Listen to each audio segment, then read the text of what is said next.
Hello दोस्तों, स्वागत है आपका हमारे चैनल में।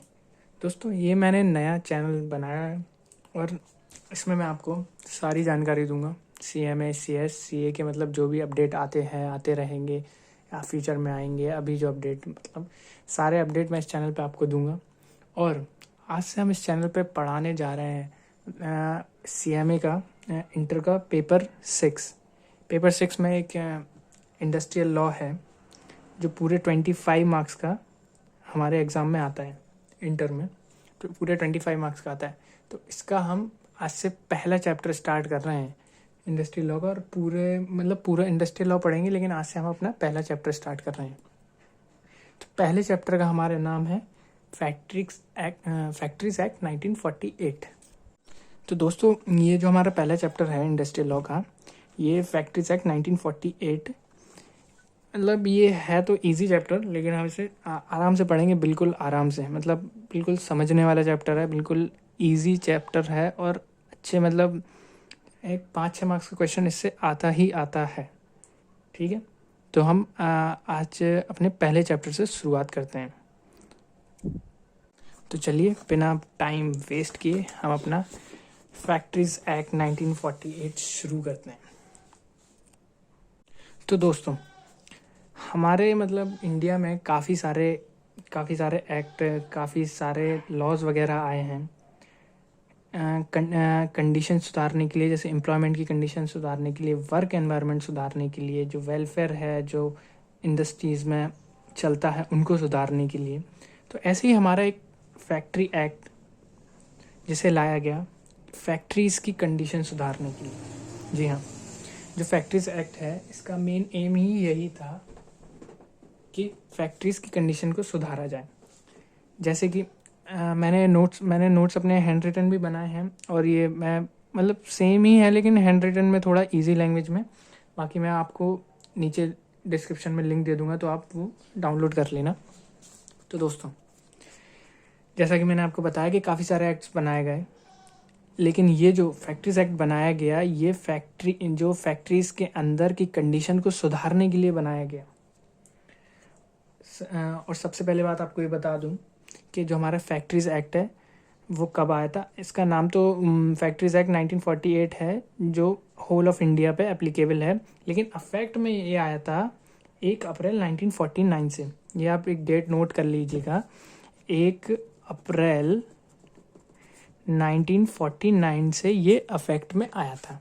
ठीक है, तो दोस्तों इस पे एक केस भी आया है, मतलब एक हमारे स्टडीमेट में दिया हुआ है केस क्या है? केस है Ravishankar Sharma versus state of Rajasthan के बीच 1993। ये केस इतना ध्यान में रखने की जरूरत नहीं है, लेकिन बस एक समझने के लिए आप समझ लीजिए। तो इस केस में जो हुआ था, जो कोर्ट का फैसला, कोर्ट ने कहा कि जो हमारा फैक्ट्री एक्ट है वो एक सोशल लेजिस्लेशन है। ठीक है, एक सोशल लेजिस्लेशन है जो प्रोवाइड करता है हेल्थ, सेफ्टी, वेलफेयर और अदर आस्पेक्ट, जो भी आस्पेक्ट हैं वर्कर की, जो फैक्ट्रीज में वर्कर काम कर रहे हैं उनकी हेल्थ और सेफ्टी प्रोवाइड करता है, और भी जो अदर आस्पेक्ट हैं उनको भी प्रोवाइड करता है। ठीक है, इन शॉर्ट ये कहा गया है कि जो फैक्ट्रीज एक्ट है वो प्रोटेक्शन के लिए, जो वर्कर है हमारे फैक्ट्रीज में काम कर रहे हैं उनकी प्रोटेक्शन के लिए ही बनाया गया है। जो कि बहुत से ग्रीडी बिजनेसमैन रहते हैं जो अपने वर्कर को मतलब इतनी ध्यान नहीं देते हैं, वो हम आगे चल के पढ़ेंगे कि क्या क्या ध्यान देना चाहिए, उसके लिए ही ये बनाया गया। ठीक है, उसके लिए ही बनाया गया। ये देखिए इसमें लिखा हुआ है हमारे स्टडी मैट में, the act is mean to provide protection to the worker from being exploited by the greedy businessman. ये देखिए, by the greedy businessman establishment, and it also provide for the improvement of working condition within the factory premises.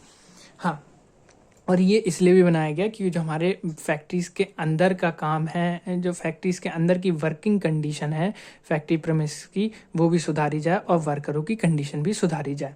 तो introduction में इतना ही काफ़ी है, बाकी introduction में ज़्यादा कुछ है नहीं। और बाकी मैंने आपको बताया कि आप ये नोट कर लेना कि जो हमारा ये एक्ट अफेक्ट हुआ था, अफेक्ट मतलब जब से लगना चालू हो गया था हर फैक्ट्रीज पे 1 अप्रैल 1949 थी, और इसका नाम है फैक्ट्रीज एक्ट 1948 जो होल ऑफ इंडिया पे एप्लीकेबल है। ओके चले हाँ जी, तो हमने अपना इंट्रोडक्शन ख़त्म किया। इंट्रोडक्शन में हम एक बार फिर से पढ़ लेते हैं। इंट्रोडक्शन में क्या है कि ये फैक्ट्रीज एक्ट क्यों बनाया गया। ये फैक्ट्रीज एक्ट का मेन यही है कि ये वर्कर जो हमारे हैं उनकी सेफ्टी के लिए बनाया गया, उनको ध्यान रखने, और जो फैक्ट्रीज़ के अंदर प्रेमिसेस के अंदर फैक्ट्री प्रेमिस के अंदर जो काम हो रहे हैं वो ठीक तरीके से हो रहे हैं कि नहीं हो रहे हैं, मतलब कंडीशन कैसी है, किस तरीके से वर्कर काम कर रहे हैं, हम आगे चल के बिल्कुल अच्छे तरीके से पढ़ेंगे। इंट्रोडक्शन में बस ये नॉर्मली था। अब आता है हमारा ऑब्जेक्ट। तो ये हमारा जो फैक्ट्रीज, अब हम अपने इस एक्ट का पढ़ते हैं ऑब्जेक्टिव। ठीक है, तो the main objective of the factories act 1948 is to ensure, जो मेन ऑब्जेक्टिव है मैंने पॉइंट में मतलब अपने नोट्स में पॉइंट में लिख रखे हैं, इज टू इंश्योर 3 पॉइंट लिखे हैं, ज़्यादा नहीं है। पहला पॉइंट ये है, 2 ही पॉइंट है, बस ये गलत 2 ही पॉइंट है। ठीक है, तो पहला पॉइंट ये है कि educate safety measure and to promote health and welfare of the worker employed in the factory. हमें ऐसे सेफ्टी मेजर लेने हैं और ऐसे हेल्थ और वेलफेयर की चीज़ें को प्रमोट करना है जिससे जो फैक्ट्रीज़ के अंदर वर्कर काम कर रहे हैं उनको कोई दिक्कत ना हो।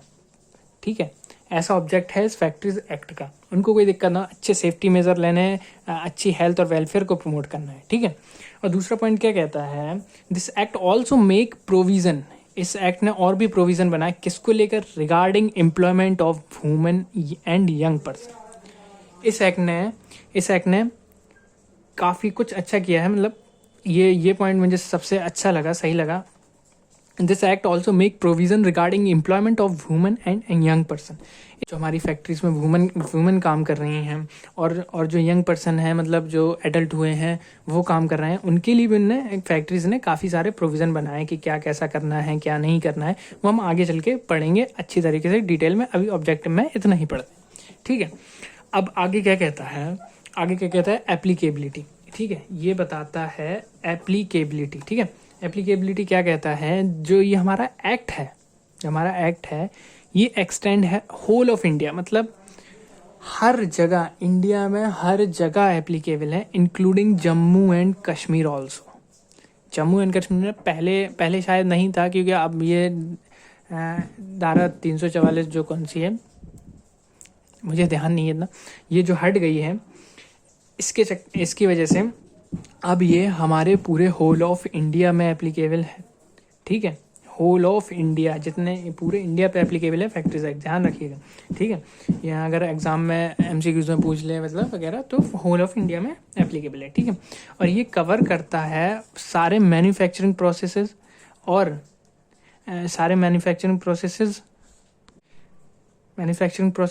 और स्टेबलाइजमेंट, जो इंडस्ट्रीज़ वगैरह हैं जो फॉलिंग करती हैं, फॉलिंग की स्पेलिंग गलत लिखी है, फॉलिंग करती हैं with in the definition of factories. जो हम आगे फैक्ट्री की डेफिनेशन ही पढ़ेंगे, जो फैक्ट्रीज़ की डेफिनेशन में आती हैं स्टेबलाइजमेंट, उन पे भी एप्लीकेबल है ये। ऐसा नहीं है कि मतलब मैन्युफैक्चरिंग प्रोसेस पे ही है, जो स्टेबलाइजमेंट हमारी फैक्ट्रीज़ की डेफिनेशन में आती हैं उन पे भी एप्लीकेबल है। ठीक है, तो समझ आया कि ये हमारे फैक्ट्रीज एक्ट है, ये होल ऑफ इंडिया में एप्लीकेबल है, जम्मू एंड कश्मीर में भी। ठीक है, अब जम्मू एंड कश्मीर में भी है क्योंकि वहाँ से वो जो भी था वो हट चुका है।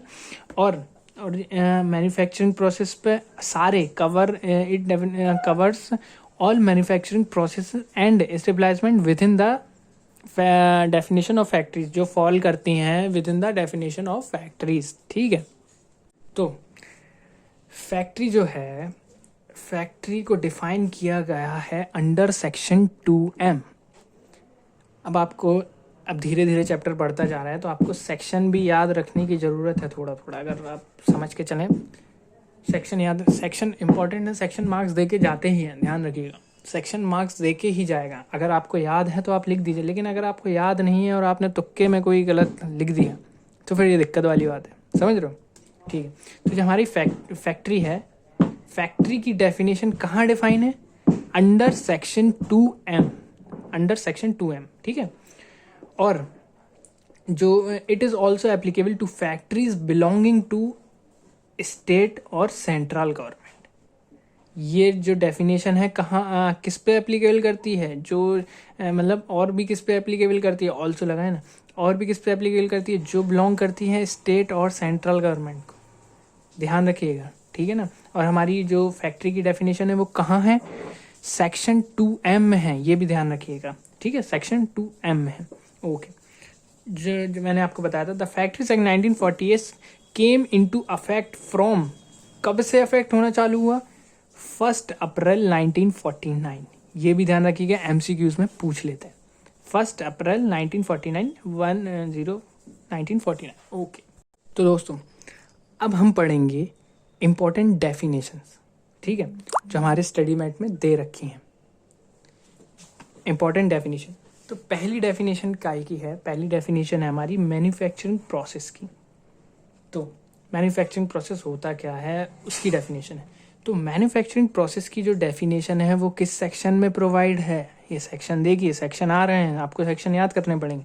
किस सेक्शन में प्रोवाइड है, सेक्शन 2K, याद रखिएगा भाई, आपको याद रखने की ज़रूरत है क्योंकि ये आपको मार्क्स दे के ही जाएंगे, ध्यान रखिएगा, ठीक है। MCQs में पूछ लेते हैं, MCQs में पूछ लेते हैं, वैसे तो ऐसे डेफिनेशन इसकी आती नहीं है कि मैन्युफैक्चरिंग प्रोसेस की डेफिनेशन लिखो एटसेट्रा एटसेट्रा, समझ रहे हो, ठीक है। तो मैन्युफैक्चरिंग प्रोसेस की डेफिनेशन किस सेक्शन में प्रोवाइड है, हमारे सेक्शन 2K में प्रोवाइड है, ये बात ध्यान रखिएगा। और ये डिफाइन करती है expression manufacturing process as any process, समझिएगा ध्यान से, मैन्युफैक्चरिंग प्रोसेस क्या है, ये सेक्शन 2K डिफाइन करता है। और define the expression manufacturing process as any process, वो कोई भी प्रोसेस जो ठीक है, for making, altering, repairing, ornamenting, finishing, packing, oiling, washing, cleaning, breaking up, demolition, sale, transport, delivery, pumping oil, water, sewage और एनी अदर सब्सटेंस। समझ नहीं आया होगा, समझाता हूँ। मैन्युफैक्चरिंग प्रोसेस क्या कहता है, देखिए समझिएगा, कोई भी प्रोसेस जिसमें मेकिंग, बनने का काम हो, ऑल्टरिंग, थोड़ा मोड़ा चेंज होने का काम हो, रिपेयरिंग का काम हो, ऑर्नामेंटिंग का, हाँ ऑर्नामेंटिंग का मतलब मैं आपको समझा देता हूँ। ऑर्नामेंटिंग का मतलब जैसे हमारी कोई चीज़ बन के आई, उसमें हमने कुछ ऐसी फिनिशिंग कर दी जिससे वो और मतलब पूरी परफेक्ट तैयार हो गई। अब जैसे ये समझ लीजिए, जो कैसे समझाऊँ, ऐसा समझ लीजिए जो हमारा वास वो होता है जिसमें हम फूल रखते हैं, फूलदान, वो जो कांच का बनता है, वो पहले बन के आ गया, अब उस पर हमारी डिज़ाइन डलनी है, तो आगे दूसरे प्रोसेस में डिज़ाइन डल रही है, तो वो मशीन से डल रही है, हाथ से लिख रहे हैं, वो बात अलग है। वो हमने बना दिया सिर्फ सिंपल सा और आगे जाके दिया और उन्हें बढ़िया से डिज़ाइन डाल के उसको परफेक्ट बना दिया, तो उसे हम ऑर्नामेंटिंग कहेंगे। उसको परफेक्ट बना दिया, उसमें अच्छी डिज़ाइन डाल दी जिसने वो अट्रैक्टिव लगने लगा, ये बात ध्यान रखना, ऑर्नामेंटिंग का मतलब, ठीक है। फिनिशिंग, किसी चीज़ में फिनिशिंग लाना, जैसे किसी गोल्ड की हम कोई चीज़ बनवाते हैं तो उसमें अच्छी फिनिशिंग लाते हैं जिससे वो चमके। पैकिंग, ऑयलिंग, वॉशिंग, क्लीनिंग, इन सब का मतलब ही जानते होगे। ब्रेकिंग अप, डिमोलाइजिंग का मतलब मैं आपको समझा देता हूँ। डिमोलाइजिंग का मतलब होता है किसी चीज़ को डिस्ट्रॉय कर देना। जैसे कोई पुरानी बिल्डिंग है, ठीक है, वो काफ़ी पुरानी बिल्डिंग है, गवर्नमेंट ने उसे ऑर्डर दे दिया कि भाई इसे डिस्ट्रॉय करो, तो किसी कंपनी को हमने ठेका दिया या किसी कंपनी को कॉन्ट्रैक्ट दिया कि भाई तुम इसको गिरा दो। ऐसे तो गिरा नहीं सकते खुद से, हमने किसी को ठेका दिया या किसी को कॉन्ट्रैक्ट दिया कि भाई तुम इसे गिरा दो, तो उसे डिमोलाइज नहीं कहते हैं हम, डिमोलाइज करना, वैसे ही डिमोलाइजिंग उसी चीज़ को कहेंगे। तो वो भी हमारा मैन्युफैक्चरिंग प्रोसेस में आता है, ध्यान रखिएगा। सेल, ट्रांसपोर्ट, ये आप समझते होगे, delivery, pumping oil, petrol pump वगैरह जो होते हैं, वाटर, सीवेज और एनी अदर सप्लाई, मतलब मैन्युफैक्चरिंग प्रोसेस में ऐसा है कि लगभग सभी चीज़ आती हैं, ठीक है। और अब दूसरा पॉइंट क्या कहता है मैन्युफैक्चरिंग प्रोसेस का, दूसरा पॉइंट हमसे कहता है जो मैन्युफैक्चरिंग प्रोसेस में आते हैं, क्या आते हैं, कंपोजिंग टाइप ऑफ प्रिंटिंग, ठीक ठीक है। कंपोजिंग टाइप ऑफ प्रिंटिंग आते हैं। कंपोजिट टाइप ऑफ प्रिंटिंग क्या कहेंगे, जैसे वो होते हैं ना स्टैम्प वगैरह, तो वो स्टैम्प पहले उस पर उल्टे छपते हैं, फिर जब हम उस पर छापते हैं तो वो सही छप जाते हैं, तो वही कंपोजिट टाइप ऑफ प्रिंटिंग जो स्टैम्प वगैरह बनते हैं उनको ही कहेंगे। देखिए, प्रिंटिंग बाय लेटर प्रेस और अदर सिमिलर प्रोसेस और बुक बाइंडिंग, मतलब जो भी काम हो रहा है वो मैन्युफैक्चरिंग प्रोसेस ही है, ऐसा समझ लीजिए, ठीक है। थर्ड पॉइंट क्या कहता है, कंस्ट्रक्शन, किसी चीज़ को बनाना, रिकंस्ट्रक्शन, बनी हुई चीज़ को दोबारा बनाना, मतलब कुछ दिक्कत थी उसमें दोबारा बनाया गया। रीफिटिंग, किसी चीज़ की फिटिंग करना है, रीफिटिंग करना, सब मैन्युफैक्चरिंग प्रोसेस ही में आता है। प्रिजर्विंग, रखना या स्टोर करना किसी आर्टिकल को कोल्ड स्टोरेज में, जैसे बहुत से किसान जो हैं अपना गेहूँ कोल्ड स्टोरेज में सेव करके रखते हैं, आलू सब्जी वगैरह ये सब अपना कोल्ड स्टोरेज में सेव करके रखते हैं, वो सब मैन्युफैक्चरिंग प्रोसेस में ही आता है, ध्यान रखिएगा। अब आगे क्या है, आगे हमारी फैक्ट्री की डेफिनेशन, ये काफ़ी इंपॉर्टेंट है, ये देख लीजिए, मैंने भी टिक लगा के रखी है, इंपॉर्टेंट है। ये पूछ लेते हैं कभी कभी, मतलब जो लास्ट में हमारे शॉर्ट नोट है उसमें कभी पूछ लेते हैं कभी फैक्ट्री की डेफिनेशन लिख दो, तो इसमें तो हमें भाई साहब सेक्शन याद करने की ज़रूरत है ही, ध्यान रखिएगा बिल्कुल बिल्कुल से, इसमें हमें सेक्शन याद रखने की ज़रूरत है ही, ठीक है। तो मैंने आपको पहले ही बताया था फैक्ट्री की डेफिनेशन कहाँ डिफाइन है, सेक्शन 2M में। कहाँ है, सेक्शन 2M, ठीक है। Section 2M define the term factory as any premises including, जो सेक्शन 2M है वो डिफाइन करता है फैक्ट्री को जैसे कोई भी प्रीमिसेस जहाँ इंक्लूड हो वेयर, पहला पॉइंट ध्यान रखिएगा, पहला पॉइंट क्या कहता है, पहला पॉइंट कहता है वेयर 10 और more worker are working on any day, जहाँ 10 या 10 से ज़्यादा वर्कर काम कर रहे हैं किसी भी दिन of the preceding 12 month with the power, पिछले 12 महीनों में 10 या 10 से ज़्यादा वर्करों ने काम किया विद द पावर मतलब मशीनरी पे काम कर रहे हैं, ऐसा समझ लीजिए, बिना लाइट के काम नहीं कर पा रहे हैं, मशीन पे ही काम कर रहे हैं, वो लोग फैक्ट्री में वो फैक्ट्री में आएंगे। मतलब एक वेयर हाउस है, उसमें जूते बनते हैं, जूते का सोल बनता है, ठीक है। अब जो सोल की कटिंग है वो मशीन से होती है, तो मान लीजिए इसमें लिखा है 10 या 10 से ज़्यादा, 10 ही मान लीजिए, 10 वर्कर वहाँ काम कर रहे हैं उस मशीन पे, बहुत सारी मशीन लगी हुई हैं एक वेयर हाउस में, उस मशीन में काम कर रहे हैं और सब पावर पे काम कर रहे हैं, मतलब सब मशीन पे ही काम कर रहे हैं और वो सोल काटते हैं, ठीक है। पिछले प्रीसीडिंग 12 मंथ मतलब पिछले 12 महीनों में किसी भी दिन अगर उनने एक भी दिन ही काम किया तो वो फैक्ट्री में, वो वेयर हाउस फैक्ट्री की डेफिनेशन में इंक्लूड हो जाएगा, उस पर फैक्ट्री एक्ट लगना चालू हो जाएगा। समझ में आया, फिर से समझाता हूँ। जहाँ 10 या 10 से ज़्यादा वर्कर काम कर रहे हों प्रीसीडिंग 12 मंथ, पिछले 12 महीनों में 10 या 10 से ज़्यादा वर्करों ने काम किया हो विद द पावर मतलब लाइट से काम किया हो, या मशीन का काम किया हो, तो लाइट से ही चलती है मशीन, जाहिर सी बात है, ठीक है। तो वो फैक्ट्री की डेफिनेशन में आ जाएगा भाई सब, चाहे उन्होंने एक दिन काम किया हो, ध्यान रखना, ठीक है। तो पहला पॉइंट ये कहता है। अब दूसरा पॉइंट हमसे ये कहता है वेयर 20 और मोर वर्कर, अब यहाँ सुन लीजिए भाई साहब, यहाँ 20 वर्कर का आ गया, वेयर 20 और more worker are working on any day, किसी भी दिन काम किया उनने प्रीसीडिंग 12 मंथ पिछले 12 महीनों में उनने 20 या 20 से ज़्यादा वर्करों ने एक भी दिन काम कर लिया विदाउट द पावर, इधर देख लीजिए, इधर गौर करने वाली बात है, विदाउट द पावर अगर 20 या 20 से ज़्यादा वर्कर काम कर रहे हैं पिछले 12 महीनों में एक भी दिन, तो वो फैक्ट्री की डेफिनेशन में आ जाएगी। और विदाउट द पावर है ये, और विद द पावर में क्या है कि विद द पावर में क्या है कि 10 या 10 से ज़्यादा वर्कर काम कर रहे हैं पिछले 12 महीनों में किसी भी एक दिन, तो वो फैक्ट्री की डेफिनेशन में आ जाएगी। ये दोनों पॉइंट सेम है, बस ये इसमें इतना फ़र्क है, इसमें विदाउट पावर काम कर रहे हैं वो 20 वर्कर हैं और विद पावर काम कर रहे हैं वो 10 या 10 से ज़्यादा वर्कर, ठीक है। अब जो हमारा थर्ड पॉइंट आता है, क्या कहते हैं, once the act is applicable then forever is application. समझ में आ गया वैसे ही, ये क्या कहता है कि एक बार अगर आपका एक्ट एप्लीकेबल हो गया, जैसे मैंने पहले एग्जांपल किया कि वेयर हाउस में सोल में जूते के सोल बनते हैं मशीन से, और उसमें एक दिन काम हुआ, सिर्फ पिछले 12 महीनों में एक दिन काम हुआ, तो भाई उस पर फैक्ट्रीज एक्ट तो लग गया ना। तो ये क्या कहता है कि अगर एक बार एक्ट लग गया तो भाई अब वो एक्ट हमेशा के लिए ही लग गया। ये नहीं सोचिए कि बस काम किया कि अब नहीं लगेगा, एक बार भाई एप्लीकेबल हो गया तो एप्लीकेबल हो गया। ठीक है, ठीक है, अब ये समझ में आ गया होगा। अब but does not include following, हाँ इधर एप्लीकेबल नहीं होगा ये एक्ट, समझ में आ रहा है। कहाँ, पहला क्या कहता है, mines which are operation of mines act 1952, उन माइंस में एप्लीकेबल नहीं होगा जो ऑपरेट कर रही हैं माइंस एक्ट 1952 के अंडर। ठीक है, उन पे एप्लीकेबल नहीं होगा, आपको ये समझ में आ रहा है। दूसरा, mobile units belonging to the armed force of the union.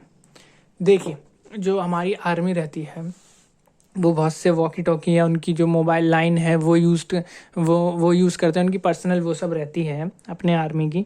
तो जो मोबाइल यूनिट्स जो मोबाइल बनाते हैं, उनकी जो वॉकी टॉकी बनाते हैं, जो वो यूनिट्स रहती हैं, वो मैन्युफैक्चरिंग, उन पे ये फैक्ट्रीज एक्ट एप्लीकेबल नहीं होगा, ये ध्यान रखिएगा, क्योंकि वो अलग हैं यार, उनकी प्राइवेसी अलग है। ठीक है, उन पे मोबाइल यूनिट्स जो हैं उन पे एप्लीकेबल नहीं होगा। थर्ड, होटल, रेस्टोरेंट और ईटिंग प्लेसेस पे नहीं होगा भाई साहब, ये समझ आ रहा है आपको। होटल हैं और रेस्टोरेंट हैं और ईटिंग प्लेसेस, उन पे भी एप्लीकेबल नहीं होगा फैक्ट्रीज एक्ट। अब थर्ड क्या कहता है हमारा, किस पे एप्लीकेबल नहीं होगा, डाटा प्रोसेसिंग यूनिट, समझ आ रहा है।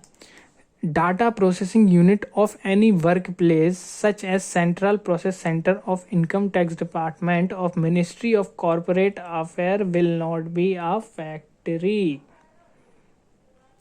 नहीं आया होगा समझ में, समझाता हूँ। देखिए, जो डाटा प्रोसेसिंग यूनिट होती हैं any work place such as central process, जो हमारे डाटा स्टोर करके रखते हैं इनकम टैक्स वाले, या central process of centre tax department ministry corporate. ठीक है, जो देखिए, जो इनकम टैक्स डिपार्टमेंट रहता है वो हमारा डाटा स्टोर करके रखता है। ठीक है, तो उसे फैक्ट्री नहीं माना जाएगा भाई, क्योंकि उसमें ही मैन्युफैक्चरिंग प्रोसेस होते हैं, क्योंकि वो करते हैं। देखिए, जैसे मैंने आपको बताया था मेकिंग, कहाँ बताया था नहीं ये नहीं बताया, सॉरी। तो जो डाटा प्रोसेसिंग यूनिट हैं जो हमारा डाटा स्टोर करके रखती हैं, वो उधर भी काम होता है, वर्क प्लेस, वो भी एक तरीके से आप मान लीजिए फैक्ट्री की डेफिनेशन में आएंगी, लेकिन इसमें बोल रखा है ये इंक्लूड नहीं होगा, क्योंकि ये एक सेफ्टी प्राइवेसी मैटर करती है। ठीक है ना, प्राइवेसी, क्योंकि ये देखिए वो मिनिस्ट्री है, कॉर्पोरेट मिनिस्ट्री है जो, और इनकम टैक्स डिपार्टमेंट, उसे फैक्ट्री थोड़ी बना देंगे, उस पर फैक्ट्रीज एक्ट थोड़ी लागू कर देंगे। उसमें हमारे फैक्ट्री एक्ट में कई ऐसे प्रोविज़न हैं जो हर जगह लागू नहीं कर सकते, समझ रहे हो, ये है। अब अगला पॉइंट मैं आपको थोड़ा प्रैक्टिकली समझाता हूँ, बहुत ही ईजी है, समझ आ जाएगा, समझाता हूँ। ठीक है।